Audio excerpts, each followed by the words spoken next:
Hi, my name is Karenisa, and for Task 3, my group will be discussing how community interpreters are not only governed by the Interpreters Code of Ethics and Practice, but also by a set of instructions and or guidelines given to the interpreter by the service provider.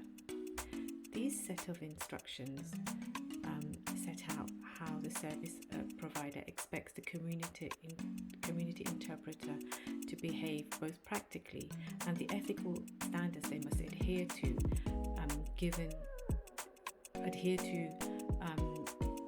specific to a given assignment.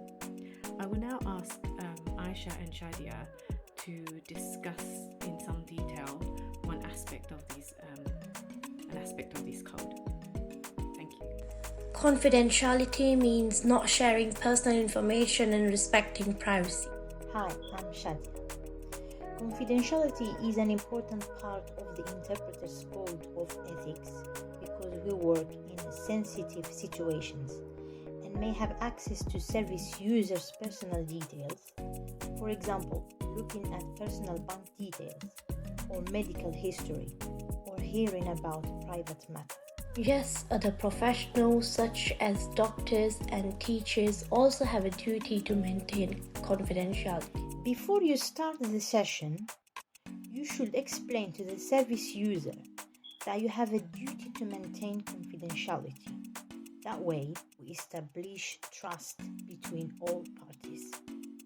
But there'll be times when we have to breach confidentiality because of safeguarding consent. Hi, I'm Aitan, and the Interpreters Code of Practice says if interpreters are involved in a potential safeguarding issue or have any concerns about any aspects of the assignment, they should contact a relevant authority understanding the matter and may be handled sensitively and in confidence. It is important to be mindful of the safety of children and vulnerable adults, and any concerns about anyone's safety, including your own, must be communicated to the service provider or the agency. Item, what is meant by safeguarding concern? If the concern is about your life being in danger, contact police straight away. Inform your agency. For example, if the service user is not happy with the outcome of the meeting, they may feel angry, and this might lead to the service user following or physical abuse on the community interpreter. Thanks, Aitan. My name is Maria, and now my colleague Rahwa and me, we are going to discuss dress codes. The Interpreter's Code of Conduct says that interpreters should wear clothing that is appropriate to the setting of the interpreting session. This means that if you are attending a primary school or a nursery, you can dress informally. Whereas if you attend a formal meeting, example a home office interview, you should wear very smart and formal clothes. You should always avoid revealing clothes such as short skirts. You must be culturally sensitive too. For example, if you go to a home visit, you should take shoes cover because it is part of the cultural and beliefs issue. Some agencies issue interpreters with ID badges or lanyards. If so, you must wear it to all face-to-face assignments. Thank you, Maria and Rahwa. Now I'd like to mention competence. The Interpreters Code says that interpreters should only accept an assignment they are competent to complete satisfactorily. This includes, but is not limited to, the interpreter being proficient verbally in both English and the service user's language. It also includes them having a reasonable amount of written literacy in both languages. They should also be aware of and be able to use the different interpreting techniques and have competency in terminology specific to a given assignment. So for example, the terminology used in a pre-surgery appointment of open heart surgery. To keep your skills up to date, you should look at CPD's courses, continuing professional development. Also, you should be competent and to keep studying, reading books, newspaper, and practice reading and writing the language that you are interpreting at all times to be professional. Interpreting fully and accurately. This means conveying all the information accurately and honestly without missing anything out. You can tell the service user at the start of the session that you have a duty to interpret everything that is said.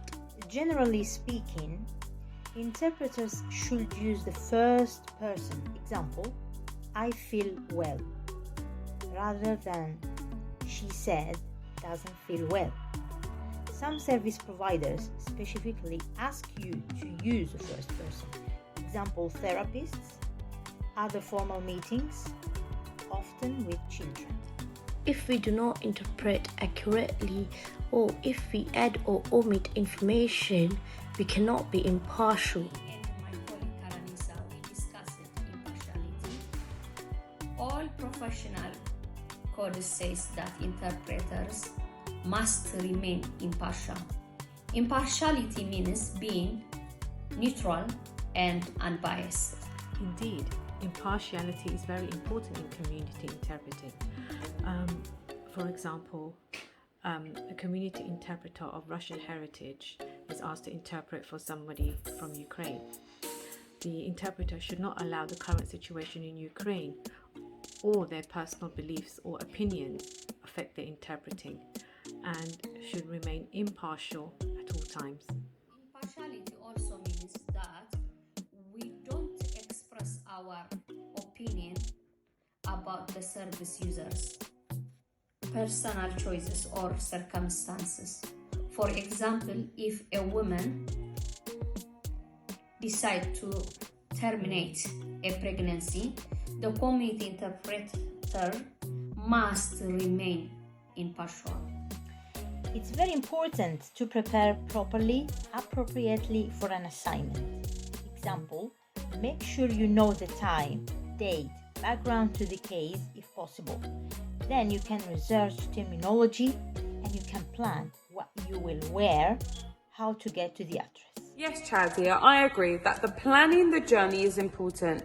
Punctuality is mentioned in the Code of Conduct because if you are late to an appointment, it may affect the outcome for the service user.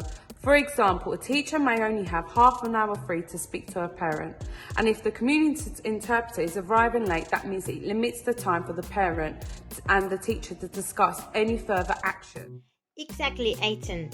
If you are delayed on the way to an assignment or if you can't make it at short notice, you must contact the service provider or the agency. Thank you everyone for your points on the interpreter's codes of ethics and practice. Now, to clarify the roles and responsibilities of a community interpreter, some do's and don'ts. Always take your agency timesheet and ID with you.